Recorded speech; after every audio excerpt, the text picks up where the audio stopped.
మోకాల నొప్పులకు ఎటువంటి సర్జరీ లేకుండా ఎపియాన్ పెయిన్ క్లినిక్ అందిస్తున్న అత్యాధునిక చికిత్స. నన్ను చూసి ఎవరు భయపడాల్సిన అవసరం లేదు. ఎవరిని భయపడాలని నేను ఈ పనులు చేయట్లేదు. నేను ఉద్యమకారుణ్ణి కాదు. ఏ ఉద్యమాలు నాకు ఇష్టం లేదు. ఒక్కొక్కరు మారాలి, మన దేశమంతా ఆరోగ్యంగా ఉండాలి, అంతే నాకు కావాల్సింది. నేను వేరే వాళ్ళని ఎదురుసుకొని మీరంతా తప్పు చేస్తున్నారు అని చెప్పేదానికి రాలేదు. మనమంతా అందరూ అపోలో హాస్పిటల్లో ఉన్న వాళ్లకు రోగాలు ఉన్నాయి. ఆ డాక్టర్లు రోగాలతోనే కష్టపడుతున్నారు. 100 మంది ఎండి ఎంఎస్ డాక్టర్లను తీసుకుంటే అందులో 18 మంది బీపీ ట్యాబ్లెట్ తీసుకుంటున్నారు. 28 మంది డయాబెటీస్ రోగంతో బాధపడుతున్నారు. అందులోనూ 16 మందికి క్యాన్సర్ రోగాలు వస్తున్నాయి. అంటే గడిచిన 50 సంవత్సరాల్లో ఏ ఒక్కరిని ఈ రోగాలు వదలట్లేదు.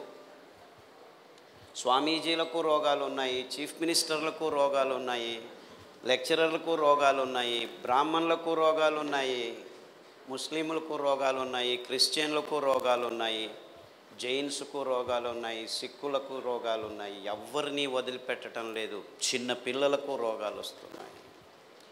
కానీ మేడం చెప్పినట్టు బుద్ధుడు అనేవాడు ఒకడు ఉండేవాడు.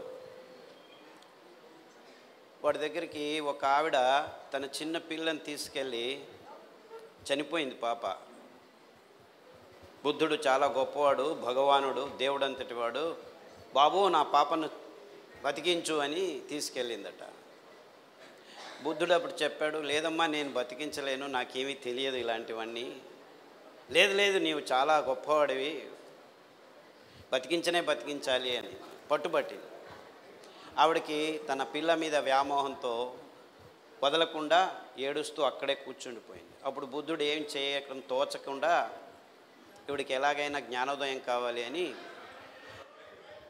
ఏం కావాలి, మీ పాపను బతికించాలంటే ఏదైనా ఇంటికి వెళ్ళి, చావులేని ఇంటికి వెళ్ళి ఆవాలు తీసుకురామ్మా, ఆ ఆవాలతో నేను బతికిస్తాను అన్నాడు. ఆహా అనుకొని ఆవిడ పరిగెత్తుకుంటికి వెళ్ళి అందరి ఇళ్ళకు వెళ్ళడం మొదలుపెట్టింది. ఒక 10 ఇళ్ళకు వెళ్ళి అడిగే లోపలికి తెలిసిపోయింది ఆవిడకి, ప్రతి ఇంటిలోనూ చావు ఉంది అని. ఇదే కథ ఇప్పుడు జరిగితే బుద్ధ భగవానుడికి ఆ చావు అనే పదం అవసరం లేదు. ఏ ఇంటికైనా వెళ్ళు, డయాబెటీసు బీపీ లేకున్న ఇళ్ళల్లో నుంచి ఆవాలు తీసుకురా అంటే మన దేశం కాదు, ఏ దేశానికైనా వెళ్ళండి అంటే ఈ రోగాలు ప్రతి ఇంటిలో ఉన్నాయి. నేను ఇలా లెక్చర్ ఇస్తుంటే మండ్యా దగ్గర చిన్న పల్లెలో, ఏంటి సార్ ఇంకా మీరు ఇళ్ళల్లో ఉన్నారు, ప్రతి ఒక్కరి జోబుల్లో ట్యాబ్లెట్ ఉన్నాయి చూడండి అని ఇలా చూపిస్తున్నారు. అంటే ఇంటిలో ప్రతి ఒక్కరికి రోగాలు ఉన్నాయి. ఇంట్లో కాదు, ఇంట్లో ఉన్న ప్రతి ఒక్కరికి రోగాలు ఉన్నాయి. తమాష ఏమిటంటే ఈ రోగాలన్నీ గడిచిన 50 సంవత్సరాల్లోనే వచ్చాయని ఈ పత్రికలు రాయట్లేదు, ఈ టీవీలు చెప్పట్లేదు. ఎంతవరకు చెప్పట్లేదంటే డయాబెటీస్ వస్తే బాగా కాదు అని చెప్తున్నాయి. ఎంతవరకు చెప్పాయంటే మీరు ఆఫ్రికాలో ట్రైబల్ విలేజెస్కి వెళ్ళి డయాబెటీస్ బాగు చేస్తాను నేను అని చెప్తే వీడు పిచ్చోడు వచ్చాడు, వీడు ఇలా మాట్లాడుతున్నాడని చూస్తారు. అంటే అది ప్రపంచవ్యాప్తంగా అందరికీ తెలిసేట్టు చేశారు. డయాబెటీస్ వస్తే బాగు కాదు, it is incurable disease. BP వస్తే బాగు కాదు, ఇన్క్యూరబుల్ డిసీజ్. రొమటిజం వస్తే బాగు కాదు, ఇన్క్యూరబుల్ డిసీజ్. థైరాయిడ్ వస్తే బాగు కాదు, ఇన్క్యూరబుల్ డిసీజ్. ఇలా ఇది రోగాల లిస్టు, బాగు కావు అనే రోగాల లిస్టు ఆంజనేయుని తోకలాగా పెరుగుతూ పోతుంది. అంటే గడిచిన 50 సంవత్సరాల్లో ఈ డాక్టర్లు, ఈ విజ్ఞానులు, ఈ విశ్వవిద్యానిలయాలు ఏం చేస్తున్నాయని ఒక్క ప్రశ్న అడిగితే ఏం చేస్తున్నాయి? ట్యాబ్లెట్లను రెడీ చేస్తున్నాయి, ఆపరేషన్ టేబుల్స్ను రెడీ చేస్తున్నాయి. మీకు గాల్ బ్లాడర్లో స్టోన్ ఉందా? రండి గాల్ బ్లాడర్ తీసేస్తాం. మూత్రపిండాల్లో స్టోన్ ఉందా? రండి షూట్ చేస్తాం. లేజర్ వచ్చింది మా దగ్గర. షూట్ చేసిన తర్వాత ఏమవుతుంది? ఇంకొన్ని రోజుల తర్వాత 7 చోట్ల కిడ్నీ స్టోన్స్ వస్తున్నాయి. నో ప్రాబ్లం, మాకు ప్రిసైజ్ షూటింగ్ తెలుసు, ఎక్కడుందో మేము మిమ్మల్ని టచ్ చేయకుండానే తీస్తాము, మళ్ళీ షూట్ చేస్తాము. ఎన్నిసార్లు షూట్ చేస్తారయ్యా? ఎన్నిసార్లు వస్తే అన్నిసార్లు షూట్ చేస్తాం. ఎడమ కన్నులో నొప్పి అయింది, ఆ డాక్టర్ దగ్గరికి వెళ్ళండి. కుడి కన్నులో నొప్పి అయింది, ఈ డాక్టర్ దగ్గరికి వెళ్ళండి. గర్భకోశంలో గడ్డలు ఉన్నాయి, ఆ డాక్టర్ దగ్గరికి వెళ్ళండి. ఓవరీస్లో ఇంకొక డాక్టర్ ఎండోక్రైన్, అక్కడికి వెళ్ళండి.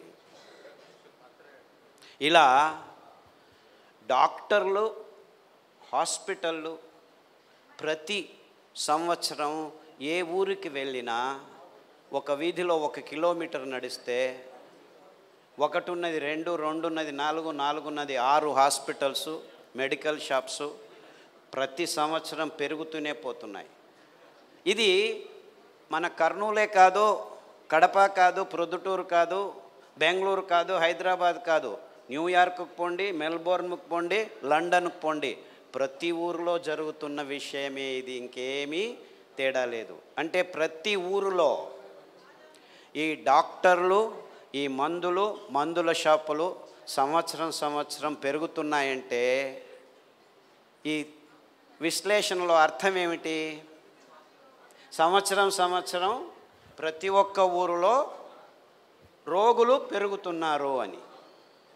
కానీ 50 సంవత్సరాల నుంచి వీళ్ళందరూ ఏం చెప్తున్నారు మనకి? విజ్ఞానపు అంచుల్ని మేము చూసేస్తున్నాము అని చెప్పేస్తున్నారు. విజ్ఞానపు అంచులను చూసేస్తుంటే 50 సంవత్సరాలైంది, ఎందుకు రోగులు ఎక్కువ అవుతున్నారు? మీరు విజ్ఞానాన్ని అంతగా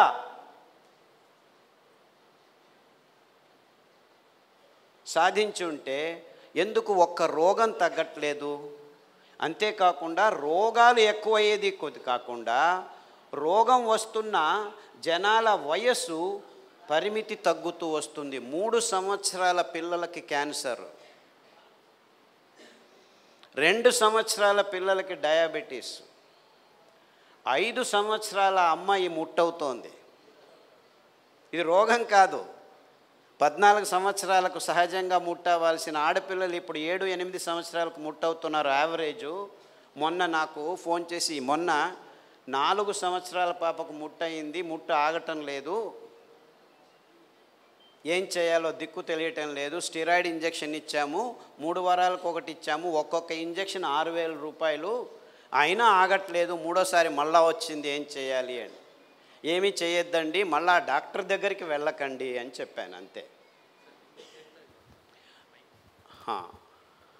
డాక్టర్ దగ్గరికి వెళ్ళకండి, మీ ఊర్లో ఎక్కడైనా రావి చెట్టు ఉంటే ఆ రావి చెట్టు చుట్టూ తిరగండి, ఆ ఆకులు తీసుకొచ్చి రోజు కషాయం తాగండి, సామె బియ్యం పాపకు గంజి చేసి తాగించండి, పొద్దున గంజి చేసి రాత్రి తాగించండి, రాత్రి గంజి చేసి పొద్దున తాగించండి అని చెప్పాను. 3 రోజుల్లో అమ్మాయికి ముట్టు ఆగింది. 1 కాదు, 2 కాదు, 3 కాదు, ఇలా నాకు గడిచిన 10 సంవత్సరాల నుంచి వారానికి ఒకరు ఫోన్ చేస్తూనే ఉంటారు. 100 మందికి ఈ చిన్న సహాయం అంటే సామెల గంజలు తాగండి, రావి చుట్టూ తిరగండి, రావి ఆకు కషాయం తాగండి, దగ్గరలో వేపాకు దొరికితే వేపాకు కషాయం తాగండి. చిన్న పిల్లలకి ఇంత ఘాటుగా ఉంటాయి కషాయం అంటే మీరు కంగారు పడకండి. 1 లీటర్ని 1/4 లీటర్కు కుదించాలి, అందులో ఘాటుగా ఉంటుంది, దాని వాసన చూస్తేనే మాకు కష్టమవుతుంది, ఎలాగో ముక్కు మూసుకొని మింగాలి, అలాంటిదేం కాదు. జస్ట్ 4 ఆకుల్ని నీళ్ళల్లో 4 నిమిషాలు మరిగించి వడపోసుకొని దానికి మంచి తాటి బెల్లం పాకం వేసుకొని రుచిగా చిన్న పిల్లలకు కూడా తాగించవచ్చు, మీరు తాగొచ్చు. ఇలాంటి కషాయాలు ఒక 50 రకాల కషాయాలని మేము గడిచిన 10 సంవత్సరాల్లో మానవునికి వస్తున్న అనేక రోగాలకు అతి సరళంగా ఉపశమనాన్ని కలిగించే విధానాన్ని కనుక్కున్నాం. అది రావి ఆకు కావచ్చు, పారిజాతం ఆకు కావచ్చు, జామ ఆకు కావచ్చు. ఈ దినం వచ్చారు ఒక ఆయన, డాక్టర్ ఆయన, 80 సంవత్సరాలు ఉన్నాయి, 80 సంవత్సరాలు. తలనొప్పి, మైగ్రేన్ హెడేక్, గడిచిన 35 సంవత్సరాలుగా ట్యాబ్లెట్ తీసుకుంటున్నాడు. ఈజ్ ఎ ప్రాక్టీసింగ్ డాక్టర్, ఇప్పటికీ ప్రాక్టీస్ చేస్తున్నాడు. ఆ తలనొప్పి వస్తే 2 గంటల తర్వాత వాంతికి అవుతుంది. వాంతికి అయిపోతే ఇంకొక గంట ఆయన ఎవరితో మాట్లాడలేరు. ఆ డాక్టర్ నాకు చెప్పిందంటే, క్యాన్సర్ వచ్చినా పర్వాలేదు, ఈ తలనొప్పి మాత్రం బాగలేదు. అంటే ప్రజల్లో ఏమిటంటే తమకున్న రోగమే చాలా పెద్దది అనిపిస్తుంది. ఎందుకంటే 30 సంవత్సరాల నుంచి కష్టపడుతున్నాడు. మైగ్రేన్ హెడేక్, ఆ తలనొప్పి వస్తే వాంతి అయితే నిశ్శక్తమై నిర్వీర్యమై గంట సేపు 2 గంటల సేపు పడుకున్న చోటే పడుకొని ఉంటాడు. నువ్వులు ఇనుప పెన్నం మీద టపటప అనేంత వరకు సన్న మంటలో వేయించుకొని పొద్దున పడిగడుపున ఒక చెంచా తీసుకొని తినండి, నములుతూ తినండి. నాకు పళ్ళు లేవు బాబు, 80 సంవత్సరాలు అన్నాడు. సరే తినద్దండి, తాటి బెల్లం వేసుకొని లడ్డు చేసుకొని పౌడర్ చేసుకొని నోట్లో పెట్టుకొని చప్పరించండి, 21 రోజులు చేయండి. 3 రోజులు చేసేలోపే ఆయనకు రోజు వచ్చే తలనొప్పి 4 రోజులకు ఒకసారి 4వ రోజు వచ్చింది. అయ్యో మళ్ళా వచ్చిందే అనుకో. నేను చెప్పాను 21 రోజులు చేయాలని. ఇంకా 3 రోజులు తిన్నాడు, 12 రోజుల వరకు తలనొప్పి రాలేదు, మళ్ళా వచ్చింది. ఇంకా 3 రోజులు తినే లోపల మొత్తం 18 రోజులు అయింది. తర్వాత తలనొప్పి రానే లేదు, 21 రోజులు అయిపోయింది.